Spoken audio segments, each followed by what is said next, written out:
fig tree down. It's not bearing any fruit. Hello again, everyone, and welcome back to the Frontline with Joe and Joe. Joe Pasillo, as always, joined by Joe Resinello. And once more, dear brothers and sisters, let us go into the breach. Disgrazia.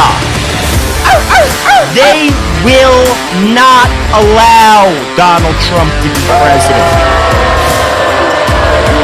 Joe Resinello, let me ask you a question. We could find Saddam Hussein in a hole in the middle of Iraq. It's thrown around too liberally, hate speech. Just because your feelings are hurt doesn't mean it's hate speech. So there are issues here that cross political lines. It means that your libtard friends are not going to invite you over for Grey Goose and Poivre. If you think that America is about you, you're just fooled. I got to show you something that has me aggravated.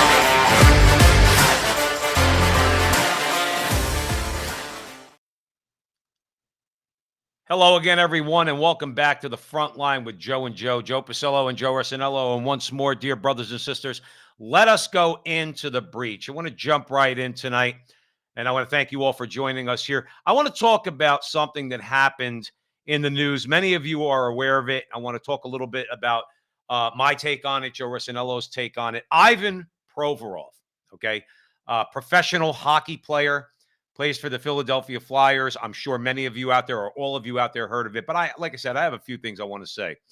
So he refused to wear a jersey that sported the rainbow flag. And that, of course, is the gravest of violations against whichever commandment that states, thou shalt not practice any religion except the religion of the woke mafia. I'm not sure if that's their number one commandment against, let's say, idolatry. I'm not sure of the order of their commandments. What I do know is this: they have many, many, many commandments, and Ivan Provorov violated with his actions at least a couple of them. Okay, and again, some of it's very confusing, but definitely when it comes to him practicing his religion, I have a clip. I want to show it real quick to show what Ivan Provorov said, and then we're going to come back and we're going to talk about it a little bit.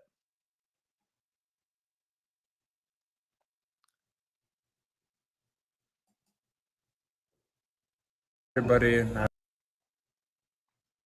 I respect everybody's choices. My choice is to stay true to myself and my religion. That's all I'm going to say. Like I said, that's all I'm going to comment on that. If you have any hockey questions, I would answer those. Can you just clarify what can you clarify your religion? Russian Orthodox. So with the game tonight, Ivan, obviously Kevin Hayes got a hat trick, and Rasmus's first goal of the season. Can you walk us through the emotion that the team was feeling in that? Yeah. So here's what you have with Provorov. He basically says, I'm going to be true to myself and my religion. Then he's asked, what religion is he? He says, I'm Russian Orthodox. Now, this same horrid crew of people who demand tolerance and inclusion, let's be real, let's put it on the table. They are the most intolerant and exclusive people on the planet. Because what if the owners of the Flyers told the players that they had to wear jerseys that celebrated the overturning of Roe versus Wade? Now, Provorov might have worn that jersey. I know if I was a hockey player, I would have worn that jersey, okay? But would their tolerance extend that far? Would it? Or is it that they pick and choose what it is they want to be tolerant and inclusive of, which nowadays is just their woke agenda? You can't be an individual who, let's say, wants to believe in Roman Catholicism, in Russian Orthodoxy, or even if you're an atheist who thinks all of this is a lot of BS. And there's a lot of them out there. I know because I meet them in my life who say, hey, listen, I might not believe in God, but I think all this stuff is completely off the rails. And let's go to another aspect of this.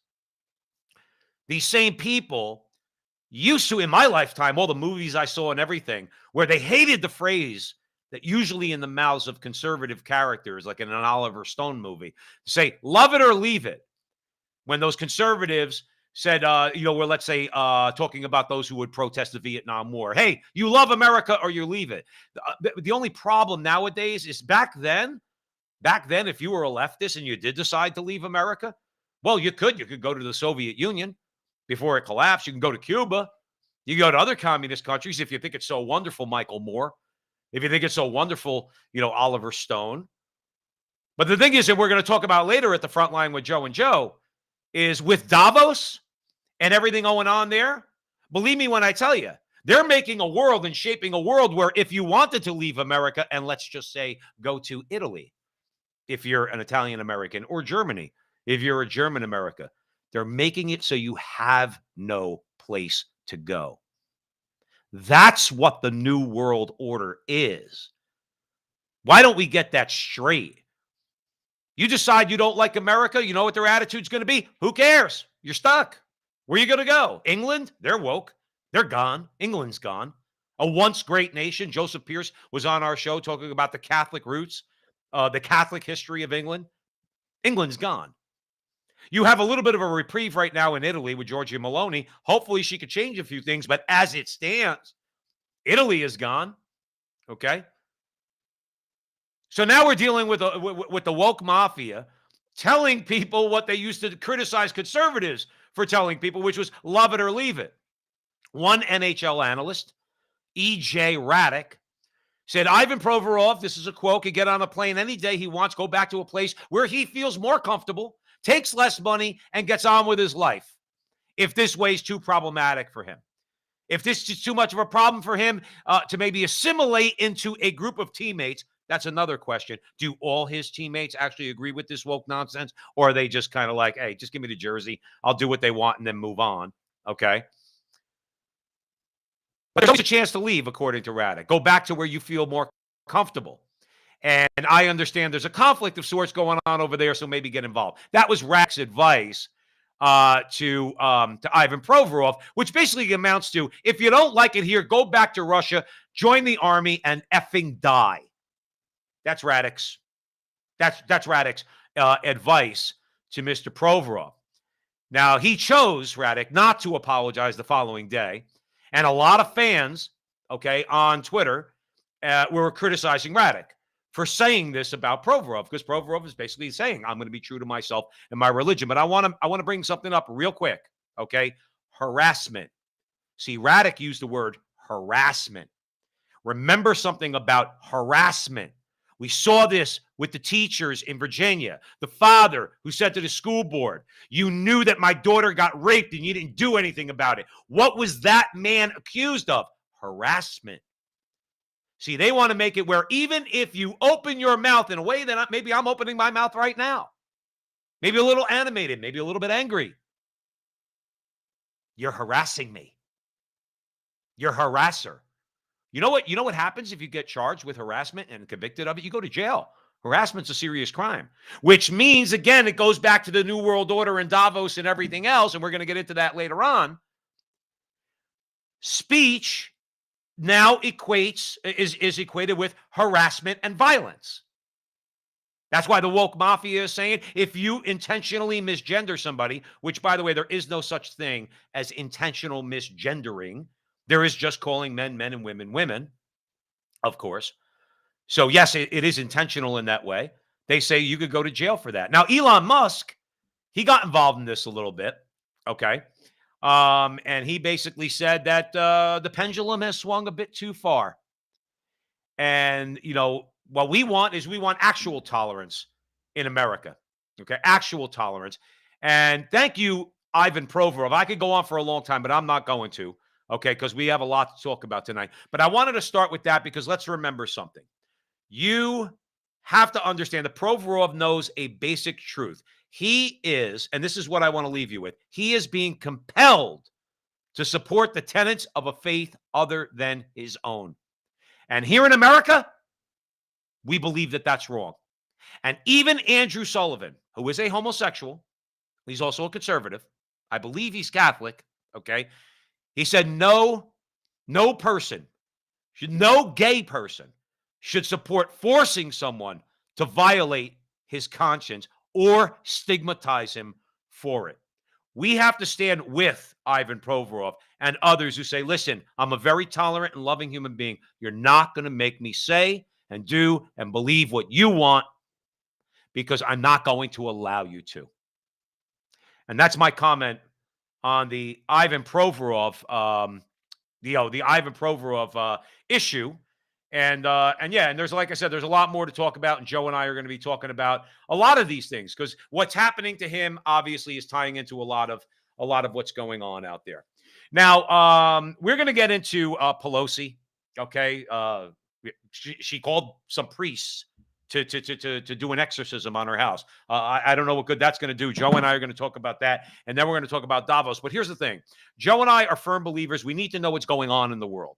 And one of the things that's going on in the world that pertains to all of us is money, and how money is kind of being, I don't know how to describe it, redefined. Okay. We have Bitcoin, we have cryptocurrency, we have all these things. And quite frankly, because it's becoming more and more popular, it's going to affect us whether we like it or not. We're going to have to deal with crypto on some level.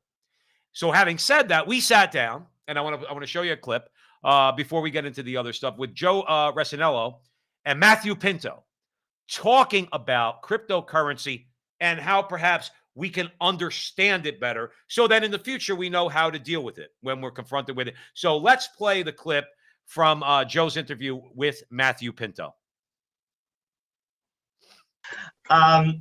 Let's just begin with a basic question. What do you mean by crypto, and why should Catholics care? Okay, so crypto comes from the word ultimately cryptography, which really is an encoding, an uncoding, a decoding. It's really a way of protecting things. From there, guys, we get the word cryptocurrency because there was an invention about 12 or 13 years ago, a peer-to-peer financial system. It is known as Bitcoin. It was built on something called blockchain. So in the most literal sense, the word cryptocurrency first means a medium of exchange of something of value. They're often called tokens or coins.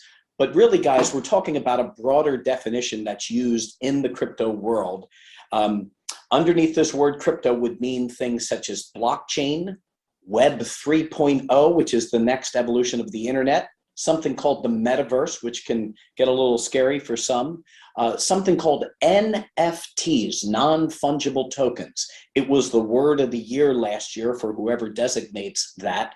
And then there's something called smart contracts and decentralized finance. So it really means about a half dozen big categories. And that's really what we're doing at the conference. We're seeing where those categories can interface with our faith and can be harnessed for the gospel and for the common good. I just got off a phone call with a group called Splinterland. They're a gaming company, a Web3 gaming company, and they're centralized. But in the conversation, the guy just matter-of-factly says, "But remember, Matt, we really want to take our applications in the direction of decentralization." So let me tell you what's at the root of that. What's at the root of much of the crypto world, and again, the crypto world has these multiple definitions, was a libertarian spirit. I'm not saying that's good or bad, I'm just describing it. But there really was this freedom impulse, this impulse that maybe in the extreme libertarian mind that any centralization is bad. I wouldn't go there at all. As a Catholic, we believe in certainly regulation, and we believe in the centralization of the church itself. But there are pendulum swings that are valid pendulum swings.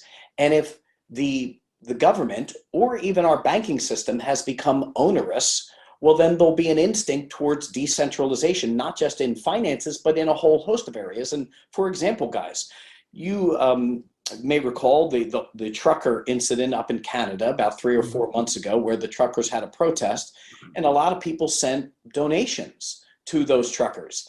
And the banks and the entity that was collecting those finances just shut it off. They just shut it off. Over in Malta, I think it was Malta, no, Cyprus, within the past 10 years, the banks just flat out confiscated the something like half of the reserves of the average citizens in their banks. So I think as Catholics, we have deference to authority. Authority is a good thing in our view, but authority also needs to have checks and balances. And so this movement towards decentralization, whether it's in banking or in a whole host of areas, is also allowed in Catholic thought. I like the direction you went with that. because I think there's a couple things. One, I'm skeptical. I'm not going to lie. I'm a very conservative person, and I always look for, and I'm sure a lot of Catholics are like that. They look for what's backing Bitcoin, tangible. What's the backing? So that's my first question. Second question is a little different because I like the direction you're going. People are very uncomfortable with our economy and with the destabilization of our culture. I am. I mean, I'm a father of 5. I believe you have 6 children, Matt, and it scares me. I mean, my children are going to be facing a world much different than the world that I faced. And there's talk about making digital currency, as in the government, no more paper money, which means they could cut you off in a heartbeat. They don't like the way you vote. They don't like the way you post on social media. They don't like your religion. You're broke. You got nothing. Is this some of the thinking behind this? Because that is something to think about. Yeah, I think the advent of Bitcoin in particular, and I'm going to touch on Bitcoin in my answer here, and then also another example of centralization. So hold me to that so I don't forget. But what I think was at the original advent of this is the Bitcoin creation was invented right after the 2008 collapse. And part of the thinking, from what I understand from the white paper that was created, because often these projects issue white papers first to tell you the scope of the project, that was part of the reference. And so therefore it was intended to be a peer-to-peer network that bypasses traditional finance and structures. So let me touch on Bitcoin itself just for a few minutes. Let me start by saying, guys, although I'm putting on a crypto conference, it's just as if I would put on an internet conference in 1995, very early in the internet. I would say to you what I'm about to say to you now, and that is, I'm still not convinced of a whole host of these things that we're going to discuss today. Bitcoin, I'm about 60% there, and I'll explain what that means. But if it looks like a duck and walks like a duck, it's a duck. And by that, I mean the use cases for blockchain, the use cases for NFTs, the use cases for this Web 3.0 creation that is coming are already getting entrenched in the culture. You have traditional banks, you have traditional companies using this blockchain technology. So these things are almost certainly here to stay. Now, whether we actually evolve to the point where Bitcoin becomes a real store of value in the world, or whether it through a layer on top of it becomes a medium of exchange, because right now it fluctuates too much to be a medium of exchange. You just can't count on its stability, but layers on top of it give it that stability. That's another question as to whether we'll get to that point. Now, I think a strong case can be made for what Bitcoin is trying to be, and in a nutshell, it's trying to be a store of value more than a medium of exchange. And Joe, you asked, well, what's its value? Because it feels like ethereal money, to which I would say, well, it is to a large extent, in a similar manner that the $4 trillion that was put into the economy over the past several years, that was not necessarily literally printing presses. That was most likely pushes of buttons, money being sent to regional federal reserves. So the value of Bitcoin is basically two things. The network has become massive. So it's what they call a network effect. My iPhone that I'm holding in my hand is no good unless there's a second iPhone and a third iPhone and a fourth iPhone and a millionth iPhone, because then I now have a network that I can use.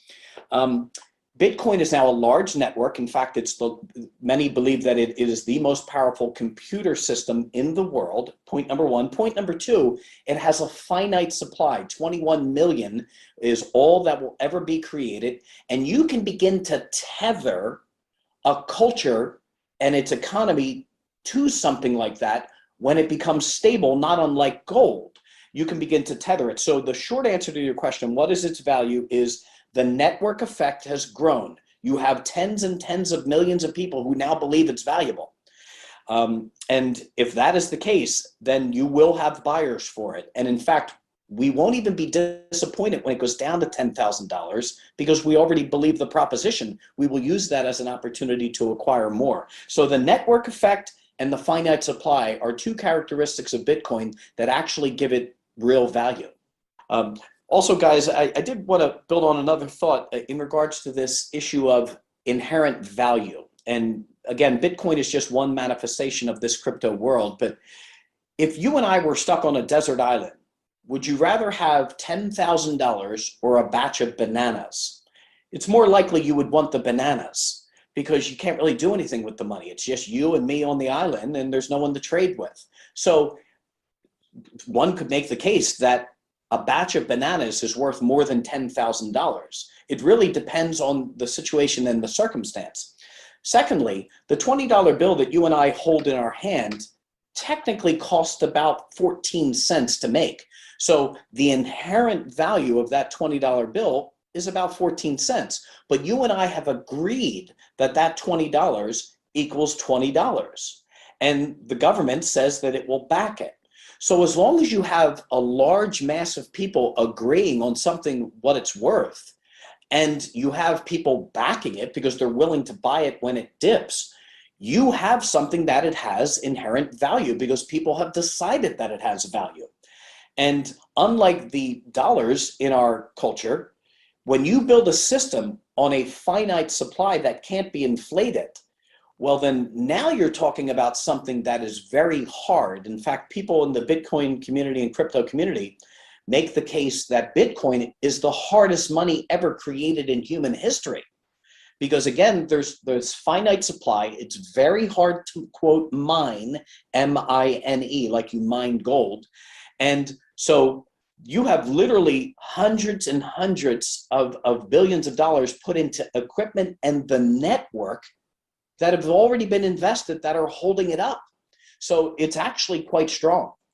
I want to talk about conspiracy. And why I say that is because Joe and I engage the culture as Catholics and make no bones about it. And sometimes people could say, well, that's a conspiracy theory. The economy is very stable. This is the United States of America. The government doesn't want to control anything, doesn't want to control you. Let's talk about China. China has a credit system which basically grades people based upon how they speak, how they act, how they live. That credit system affects your life. In America, something similar could happen. We have seen government overreach, and I don't want to get political, but we have seen it.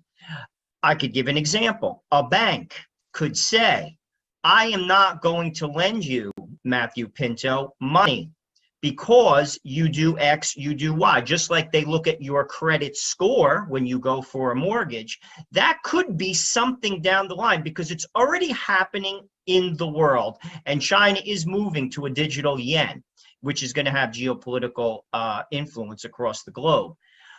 Talk about that a little bit more, because I think it's very real. What we're seeing now in the political currents of America, it's unprecedented. And Catholics have to protect themselves. Too many times we're deers in the headlight, Matt. We get crushed. It's about time we're prepared. Yeah, and I got to tell you guys, that's part of the reason for the conference. And let me explain that. Often in the world in which you and I operate, our evangelical brothers and sisters, and I do consider them brothers and sisters because they profess Christ, they're baptized in the name of the Father, Son, Holy Spirit. So theologically speaking, they are brothers and sisters through baptism. They typically beat us to the punch in so many temporal apostolic missions. This is one instance, though, and I say this with a little bit of pride, hopefully a healthy pride, that we're beating them to the punch in this regard. This is the first, to the best of my knowledge, meaningful, sizable Christian conference on this whole discipline of cryptocurrency. But to get to your question, Joe, about maybe a little bit of conspiracy, maybe China, maybe the US and what its future might be in this regard, I would say as Christian believers, as Catholic believers, we have to have an element of conspiracy about us. Why? Because the devil exists, he's cunning, he's ruthless, and so we have to assume that there are things around the corner that we can't see that will bite us, and are there as traps. So there's an element of us that the most sober of us, including the Pope himself, has to have an element where we give deference to some conspiracy, because the devil himself is about conspiracy all the time. In regards to China, and in regards to the potential path of America, this would be the statement that I think many people would make. A central bank digital currency has many of the characteristics about it that really, really could be a problem. Really could be a problem. This is where the dollar disappears and everything is digitized and is eminently traceable. There are a lot of people in the crypto space, speaking with a lot of people in the legislative space, who are pointing out that if such a move is taken, that it can't be at the commerce level, which would be what you and I would transact in, but only maybe at the settlement level, at the bigger level. China pushed out Bitcoin about a year ago, last summer, because the contention is that no, they want this space for themselves, and crypto, specifically Bitcoin, is a threat to central bank digital control power, and so therefore they would not want a peer-to-peer network, and therefore would clamp down on it. I would say that the American experience is different in kind because of our rootedness in freedom. We also are, you know, you got 300 plus million guns supposedly out there that, and again, I'm not advocating anything, I'm just describing that the American experience is different. And then also you already have the finance industry pretty darn enmeshed with crypto already. And once you get Wall Street tied to the hip, and the capital markets tied to the hip with a new industry, it's not unlikely that it's going to let go of that. Visit us at CatholicCryptoConference.com, and it does look like we're going to do a live stream. Or if it's easier to type in CatholicCreation.com, then look for the crypto logo. Matthew Pinto, this has been a great conversation, all right? And you are welcome back on this show anytime to hash these ideas out. And this has been very informative, not only for our guests out there, but also for ourselves, Joe and I. Thank you very much for coming on the show. Joe, it's been great. You guys are real, and I like you a lot, even only meeting you an hour ago. So good for you. Keep doing what you're doing. Matthew Pinto's a good guy, very educational. I will say this, Joe, and then we'll move on. I'm skeptical, I guess, like a lot of people, and you brought it up in the interview. That was just so everybody knows at the Frontline with Joe and Joe. We'll have Jonathan post a link to the full interview with Matthew Pinto, which you could see on our channel. Is that I'm open-minded. You know, I mean, if I see a guy like him and he's talking about how we can navigate and learn more about it, just like we did with the internet back in 1995, 96, I'm totally down with that. I'm totally down with that. But that's a good interview and very informative. We would encourage everybody out there to watch the whole interview. Let's keep it moving here at the Frontline with Joe and Joe. Joe Pasillo, Joe Rossinello, we're way in the breach. Please, if you're listening to us on social media, the Frontline with Joe and Joe on YouTube, and at with Joe and Joe on Twitter. Like us, follow us, help us out in any way you can. Now, Joe, I don't like to laugh at serious things, okay? And believe me, I'm not. I don't want to make it seem like I'm laughing in a mean way, okay? But let's pivot for a second. The idea of Nancy Pelosi calling a Catholic priest, or priests plural, to come to her home and exorcise her home of anything evil, demonic, and all that, I find laughable. Okay, and I'm going to say why, Joe, because I don't want to come across as being judgmental. I'm going to tell you a quick 30-second example, and then I want your comments because I want to know your thoughts on this. My wife and I have our home enthroned, okay, to the Sacred Heart of Jesus. And we call the priest from the priestly fraternity of St. Peter to come and do that and blah, blah, blah. Now, here's the thing. If I do that, or if I have my home blessed, you had your home blessed, I have my home blessed, just blessings in general, okay? What's incumbent upon you as an individual, if you call the priest, I have to believe you're Catholic, okay, is that you have to, let's say, conduct yourself in a certain way, Joe, to not bring demonic or evil influences into your home. Nancy Pelosi's very worldview invites the demonic into her home. What does this woman possibly think calling a priest to spread holy water, to say some prayers in Latin is going to do, when in the very next breath she's going to start, as she has recently, promoting Roe versus Wade enshrined into law? When she's been supporting baby killing for decades and decades and decades, does she really think that the way she lives her life is going to keep the devil and the demons out of her home? And Joe, I would ask you this. Please comment on that. And am I being too judgmental? Well, when we decided to do this story, I did a little research on my own. I know that the story was carried by Fox, it was carried by Breitbart, but I also read something from Christian Post. Um, in it, basically, her daughter made a lot of comments. Supposedly, her daughter said that she was very troubled by what took place with her husband. And I could clearly understand that. Someone came in your house. Little shady. I'm not going to make assumptions. I don't know Right. what happened. It was odd. Let's just put it that way. There was a lot of odd things about it. Either way, her husband got hit in the head with a hammer in her own home. That's troubling. Okay. So let's leave it with that. Second thing the Christian Post said, which I thought was interesting, they interviewed a priest from her parish near her home, Father Albino. He said he was not aware of any exorcism. Now, that doesn't mean it didn't take place, Right. but if the exorcism did take place, he's not aware of it. We could maybe even assume that it didn't take place from that parish. So I want to throw that out too, in fairness. Also, let's say we'll give her the benefit of the doubt that this did take place. We'll give the daughter the benefit of the doubt. She made those comments. Makes perfect sense. She was troubled by what happened. I would be in your house. You feel violated. It's your house. It shows she has some level of formation. Because let's be honest, a lot of people wouldn't even think to do that. They really wouldn't. A lot of practicing Catholics in a million years would not think that I'm going to get my house exorcised. A violent act took place in it. I need to get this exorcised. Most people wouldn't even think that. So, what I say is this: with that type of formation, she has to have some very deep understanding that abortion is a mortal sin and it is wrong. It is an intrinsic evil.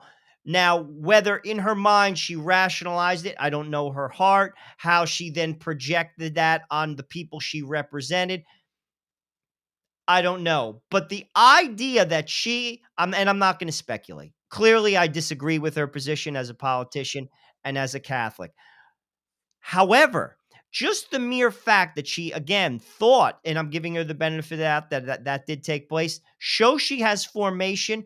And if you have some semblance of formation, there is culpability. Because when you're not culpable, you don't know any better. And there's tons of people out there, by the way, that do things that simply don't know any better. Lots of people, and God will judge them. Scripture states that too. Some people will be beaten more severe Severely. than others. It said Right. almost the exact words. So my point is, there's a lot to dissect there. Listen, if she did do it, good for her. Do you know what Well, I'm saying? Joe, let me ask you a question. I mean, I'm going to play devil's advocate, pardon the pun, okay, for a second. All right. You're saying, I'm not saying that I disagree with you, by the way, here at the front line with Joe and Joe, that on some level she has enough formation to know that something very bad, dark, evil occurred in her home. All right. And she wants that exorcised from her home. Okay. That's fine. But then when she invites, as I'm sure she has in the past, okay, the head of Planned Parenthood to come over for a cocktail party, and they talk about how they're going to pass legislation now. And again, she's a member of the House of Representatives, okay? 210 Democrats just voted that a baby that was just born through a botched abortion does not have the right to medical care and could die on that table. I wonder what she thinks with her minimal formation. Okay. Does she think that all of a sudden she's just A-okay when she supports legislation that says that baby could die on a table? See, again, you say all the time that people are in need of our prayers. I agree, Joe. I agree. I'm not going to disagree with you on that. You're much more tolerant than I am. But I'm not going to let her off the hook. Don't tell me you're concerned that with the fact that your husband got hit over the head with a hammer, but you're not going to acknowledge the fact that your entire professional life has been supporting the gravest of evils, which is the murder of innocent babies in the womb. And even now in the United States House of Representatives, taking it to a whole new level by saying even a baby born laying on a table does not deserve medical care. And I have a hard time with that, Joe. I do. I have a really No, I hard do time. too, actually, Joe. Believe me, I do as well. Listen, people have a way to lie to themselves on a lot of different things, on many, many different things. But deep down, many times we know the truth. We wake up in the middle of the night and stare at the ceiling at 3 o'clock in the morning. No one's in the room. The house is quiet. When you did something really bad, God has a way of breaking through. Um, Listen, to your point, and I agree with you. What she has done professionally, if you ask me, violates her faith. I think the church could have done a better job, if you ask me. I think there's a lot of culpability there, if you ask me. And it went on for years, decades. Uh, People let Well, it happen. let's be fair. I mean, I know that a lot of Catholics out there, they kind of beat up on Salvatore Cordileone. They said, well, it's too late, or you waited a long time. I'm giving Archbishop Cordileone the benefit of the doubt because he stated in his letter about that. He said, I've had numerous conversations with Miss Pelosi over the years. Okay. You don't know anybody out there. You can't judge Archbishop Cordileone, okay, for trying to reach a hand to her, for trying to talk to her, for Well, trying to I persuade her. don't judge him, but what I am saying is this: Oh, I'm when not saying you, Joe. I'm not no, saying but that you did that. I'm actually critical of him. I'm critical of them all because it's a public sin. You see, the thing is, it's not just about her. What these guys are missing. You see, say I do something. I'm not a public figure. So therefore, the priest does not publicly have to address it. But if, say, I was the governor of New York, New Jersey, I'm the governor. I'm a public figure, and I'm a known Catholic. If I do something, it causes scandal. What do I mean by that? Because I'm a public figure, I can lead people astray. So all you have to do is what, and I'm going to give you a perfect example after the show. You guys can Google it. Bishop Tobin in Rhode Island did when one of the Kennedys, who was a senator, went off the beaten path. He said something, frankly, it was kind of stupid. All he said was he went out, he corrected him, he was kind, he said, this is wrong, this is why it's wrong, and this is the effect of it, and I hope you come to me, and I'm happy to address it. That's all you have to do because you're righting the situation. They didn't do that. It Right. caused scandal and people get confused because keep this in mind. Most Catholics aren't catechized. Most Catholics don't even know their own faith. They don't read about the faith. And when they see something like that, they could say, well, that's okay. And they could be sincere in their approach. And that's where the church failed. They did. And Well, I tip my hat. Listen, better late than never. It could, listen, you could have conversations. I'm not saying you do it in 3 seconds. You jump to the gun, but it's a public scandal. It went on see, forever. the thing is this, and then we're going to move on to the insanity known as Davos, okay? The difference between Pelosi and the singer who calls herself Madonna, who's in the news recently for blaspheming our Blessed Mother, for blaspheming against our Lord, these horrible, Joe, I don't know if you heard about it, these horrible pictures in the magazine. Yeah, I saw the image. I The saw it. cover is her as Our Lady of Stars, but then there's more images that I saw which were completely disturbing. They're pornographic. They're blasphemous. She's pretending to be our Lord. The difference is the singer who calls herself Madonna doesn't pretend to be Catholic anymore, from what I understand. She doesn't go to mass. She ain't interested in confession. She's not interested in God's mercy. She's interested in sex, drugs, and rock and roll. That's what she supported for decades. That's the reason why I believe she became famous, because she was put up by the oligarchs at the time, because she's not a very good singer. She's not a very good dancer. What she is she's an agent provocateur that the oligarchs saw as a means by which they can influence young Catholic women to be more sexually liberated. So the singer who calls herself Madonna is at least she doesn't pretend to be Catholic. Okay, she doesn't care. She'll just keep mocking the Catholic Church. By the way, a woman who I pray for her conversion by name when I pray the rosary, before anybody thinks I'm being so judgmental of the singer who calls herself Madonna. I pray for her conversion. The difference is Nancy Pelosi's a hypocrite, because Nancy Pelosi goes to mass, okay, says she believes in church teaching, but then, as you said, causes scandal. Joe, we got to move on from Nancy Pelosi. And I would recommend to anybody out there, all Christians, okay, we should all pray for our enemies. And unfortunately, Nancy Pelosi has made herself our enemy. Now we have to pivot to Davos. Joe, Davos, Joe, is our raison d'etre, as they say in French. This is our reason, the reason for being for the Frontline with Joe and Joe. They're stupid. They're insane. They are insipid. Okay, there's a lot of words you could use to describe them. The first thing I want to do to give people a flavor for what's going on at Davos, I want to play one of the most ridiculous performances that you could see. This is so typical of leftists, Joe. They'll talk, and then they trot out a couple of musicians that do some crappy music, okay? And it is crappy, okay? That's what it is. And then they pivot back to their discussions that they had. So, John, please play a clip of this so-called music, and then we'll come back.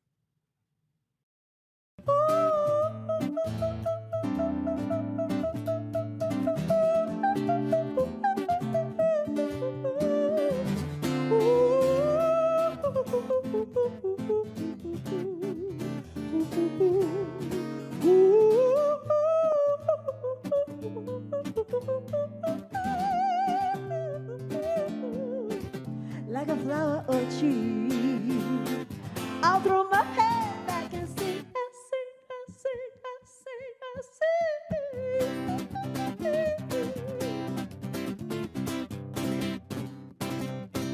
L'uaiti et a bella so bella.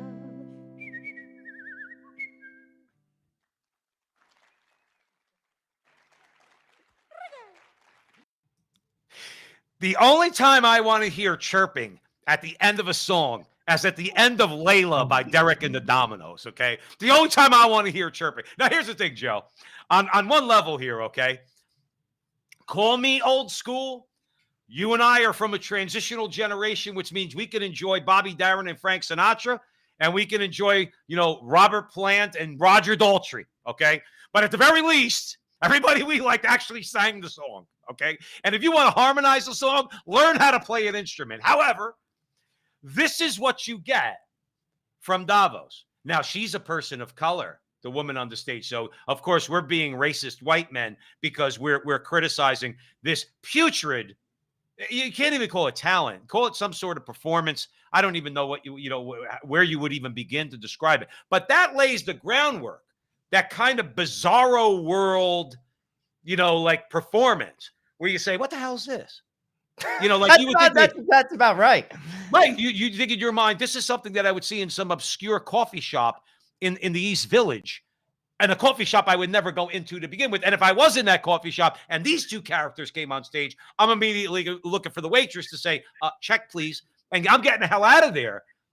But my larger question, Joe, to you is, but isn't it so perfect that this bizarre act, this bizarre musical act is setting the tone for what is essentially a very bizarre meeting at Davos with the World Economic Forum?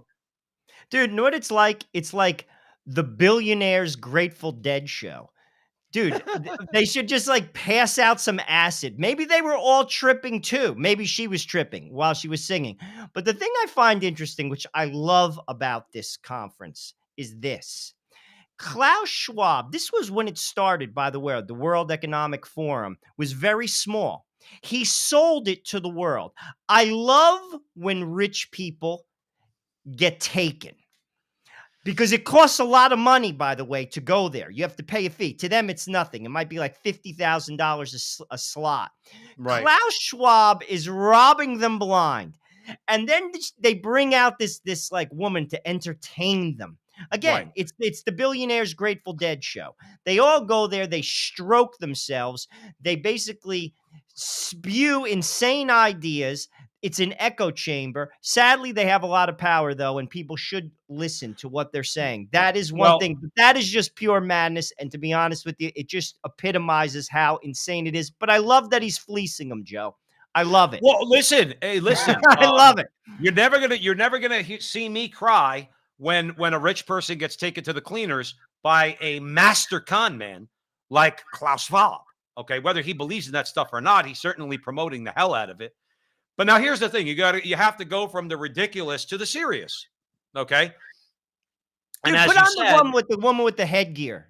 I think it's a good follow-up. let's play her first. And this is one heck of a piece of headgear. Let's play her both. This is We want the Davos audience too, to, people. we want the audience to look at her and listen to her. John, please. Also, our faith leaders, they know that this crisis is much more than physical and environmental schisms. We have a deeply wounded spirit as a people that is in desperate need of healing and restoration. And we must look to our Almighty Creator to find our proper place in humanity, our proper place as that one strength. Now, I don't know what religion she belongs to. She mentioned the Creator. Okay. I know, and most people out there who listen to us at the front line with Joe and Joe, if you're not Catholic or you're Christian or you're not Christian and you're something else, and you're a person of goodwill, here's my point: is that we all know what our place is in the creation. Okay, that this world is made for us. We ought not abuse it. The church has all kinds of teachings we won't get into now on how we're supposed to treat the environment. Here's what this woman is proposing with her schism. Okay, I don't even know what that is, by the way. I don't know what a schism is. Okay, but that if I'm reading her right, is that she's promoting worship of the earth. That somehow, some way, my place in creation is where the earth is over me. Okay, when no, we are made in the image and likeness of God, not the earth. Okay, therefore I am more special than the earth. I have dominion over the earth given to me by God. Okay. So I know my place, and anybody out there who listening to us at the front line with Joe and Joe, we know our place in the order of creation. I don't think she does, and I would love your opinion, Joe Resinello. I just think that hat was insane. Well, Why that would goes you without wear- saying. That's all I have to say. Why would you wear that? It's such a forum. And as far as the Creator and all this other stuff, I mean, Joe, these people are loony. I mean, like, these are supposed to be the best and the brightest. They're loony. That hat, picture okay, you're buying a house. You're in the lawyer's office. Your lawyer's sitting next to you. Your banker's there. And all of a sudden, the other party comes in. Their lawyer has that hat on. What do you say to yourself? I'm not taking that person seriously at all. What do you say? You'd be like, what the hell is that? What is Right. that? You know what I'm Right. saying? I mean, this Your is just like initial Looney Tunes. response. Your initial response while sitting at the table, even though you're not verbalizing it, it's just what you have Oh, in your head is You this have like person the is Charlie completely Brown ridiculous. circle over your head. Yeah, this person is completely ridiculous He's a Looney because Tune. I already am dismissing what they're about to say because they don't have sense enough not to wear that hat. See, we're Italian from Jersey. I got the New Jersey State Trooper hat, right? So, and I put it backwards. Does it really look ridiculous? Maybe I'm just a middle-aged guy who wants to look like some young kid, whatever. Okay, but it's not a ridiculous hat.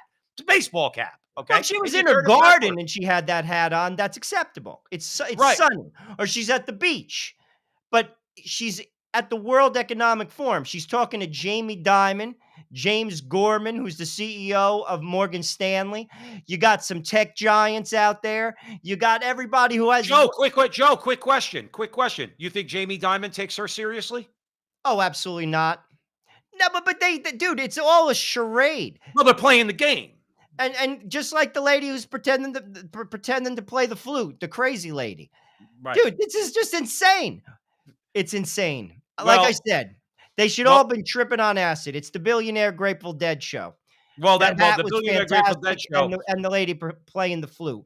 It's But the pretty fact sad. is, but the fact is, you made a point earlier here at the front line with Joe and Joe. Okay, they have power and they have influence. Okay, and that is where we have to get serious. Now, let's play this guy here talking about meat. Okay, but the thing is this, though. I want you to focus, all you people out there watching us and listening to us at the front line with Joe and Joe. I want you to listen to the emotional appeal, not an appeal on a level of like on an intellectual level, just on a purely emotional level. John, play the clip and then we'll come back. For all 8 billion people in this world. So it's a very important point that you are addressing. My daughter, 24, inspired me and said, Dad, how can you advocate for these zero carbon value chains if you still eat meat? And so I stopped eating meat.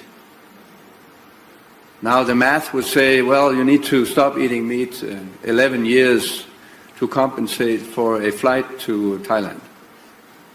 Yes, but if 1 billion people stop eating meat, I tell you it has a big impact. Not only does it have a big impact on the current food system, but it will also inspire innovation of food systems. And I predict that we will have proteins not coming from meat in the future. They will probably taste even better. So why are we trying to mimic meat if we can have a better taste? They will be zero carbon and much healthier than the kind of food that we eat today. That is a mission that we need to get on. I can inspire you to maybe look at an organization called EAT, easy to remember, EAT, who have all the facts on this and who have the policies necessary, the innovations necessary, and the scale necessary in order to make food systems sustainable and healthy. Joe Rossinello, let's dispel with one lie right off the bat. The earth and animals on the earth and both what the earth produces can feed a whole heck of a lot more than 8 billion people. That is the lie that they try to perpetrate on the world, is that if cows keep farting, that the global warming is going to encapsulate us, and Al Gore going crazy at the World Economic Forum talking about the oceans are boiling. Right? The oceans are boiling. No, they're not, Al. You could go and drop some more shrooms if you want. No, the last time I checked, down at the Jersey Shore, the Atlantic Ocean is not boiling, Al. Okay, you're a liar. You've all been shown to be liars because you're predicting doom and gloom for our entire lifetimes. Paul Ehrlich, people like that, Al Gore later on, they've all predicted the world's coming to an end. There's a population bomb. It's all been debunked. Real scientific research has been done in this regard, okay? The world has plenty of food. You just don't want us having that food. And this guy, his appeal is to his daughter. I told my daughter, and his emotional appeal. I'm like, how could you eat meat? I eat meat because I like it. I eat meat because it's plentiful. And before Joe Biden got into office, it was cheap, okay? I could buy bone-in chicken for about 70 cents a pound, okay, and make some fried chicken or roasted chicken with some potatoes. I eat meat because it tastes good, and I need it for protein, and so do our kids. What are you talking about, new food systems? How about you people get the F out of the way? Okay, how about you break the systems that are keeping people starving in Africa and other parts of the world? You people at the World Economic Forum aren't addressing that, are they, Joe Rossinello? Well, that's a good point. They are actually making people starve because they're stopping the production of fuel. That's what they don't connect. All of these ideas, by the way, they can afford. And people who are in the middle class to the lower classes that support them, to be honest with you, they're just fooled because you can't afford their agenda. That's why gas has gone up. That's why it's twice as much to heat your house. The regular people can't afford this green agenda. That guy can. So can Klaus Schwab, selling $50,000 a seat at the World Economic Forum. But if you're a mailman in Belgium, you can't heat your house. If you're a truck driver in Holland, You can't fill your car with gas. And at the moment, the electrical grids cannot support the cars. We see that in California. They're getting ahead of themselves. Who Right. does that affect the most? Regular people. Right. And here's another thing. I'm not eating bugs. I'm not eating synthetic protein. I'm not putting chemicals in my body, one. And two, I am not eating bugs. And here's another thing. All that's going to do is drive the price of meat up. It's never going to disappear. It'll be $30 a pound. And guess who's going to buy it? Jamie Dimon, Gavin And that guy. Newsom, And that that guy. guy. Guess who's not going to buy it? You. You're not going to buy it. So why would you support these people? This is a wealthy man's pipe dream. All of it. It doesn't relate to regular people because they don't care about you. By the way, they want to decrease the population, which means eliminate people. That's next with these savages. Well, you said the right thing. They are Joe, I don't look. Let's end on this note. I don't look at these people. I don't get too detailed in describing what they want. I think I'm right on a very simple level. They want the return of the Roman Empire. They want a small group of elites who control everything from a central location. They have governors of like mind in all the different areas of the world. Okay. They control food supply. They control religion. Okay. Remember, even if you were a Jew in the first century, you could practice your religion. We don't care about that, but you will pinch incense to the emperor. Okay. They're going to tell everybody what to do, and they're basically going to try to enslave as many people as they possibly can. These people are not that creative. They very simply want to create a system where what we enjoyed in our lives that we inherited from our parents, grandparents, and everything else, especially here in America, we could get up and go to work. We could provide for our families. We could go to the butcher and buy meat and put it on the table with some vegetables or some pasta or whatever the case might be. We could feed our families. We could thrive. And I won't get crude. Just we could tell the government where to stick it. These people know exactly that's what makes us strong. So they're in Davos concocting ways where they can make us weak. And when we say that, you're a conspiracy theorist. You're putting dots together that don't exist. The dude just said he wants to come up with a new way to get to that I could have protein when I know that I could just go to the butcher and go get a ribeye. I don't need your new system, sir. Thank you. I don't need your new system. Joe, you got a minute for a final comment. Well, as much as we're making fun of some of it, and it's good to, be a little lighthearted with the lady with the hat and the crazy invisible flute. You should pay attention. Schism, Joe. All I'm going to say is schism. You should pay attention to Davos. Honestly, I did while it was going on. Listen to what some of the ideas are getting floated around because they do impact you financially, and they are. They are impacting you financially. Ultimately, if you ask me, we have to take basically the lead from what we saw in like people like the dude from Hungary, basically Viktor Trump. Orban. Tell them to go screw. China does, by the way. Giorgia Meloni is doing that in Italy. I am not interested. That is just simple message. It's like anything in life. I am not interested. You want to eat bugs. You want to do all these things that basically hurt your people financially, devastating. Can't heat your house. Can't pay your food bills. Well, guess what? I'm not interested. We need leaders who have courage. I'm not interested. Have a good day. Do what you want. We're not doing it. But sadly, our current administration is all about it. And by the way, that's why you can't afford your food bill. That's why your gas is expensive. And guess what? Soon meat's off the table too. That's coming, and you know who to blame. But I say blame yourself because you vote for these people for sexual That's liberation, right, Joe. primarily That's abortion right. and all the rest of it. Well, guess what? If you're going to vote for them because they're going to provide you with your precious abortion Enjoy rights, the well, guess cricket. what? You're voting for their inflation and their global new world order, whether you like it or not. And as I say all the time, go on and cry in your coffee, but don't come bitching to me. Joe, we got to get out of here. Remember, we always support the Crusade Channel at crusadechannel.com. Follow Joe and I on social media at The Frontline with Joe and Joe on YouTube and also on Twitter at With Joe and Joe. And remember, until the next time, that our conversation is your conversation, and that conversation is going on everywhere. We'll talk to you soon.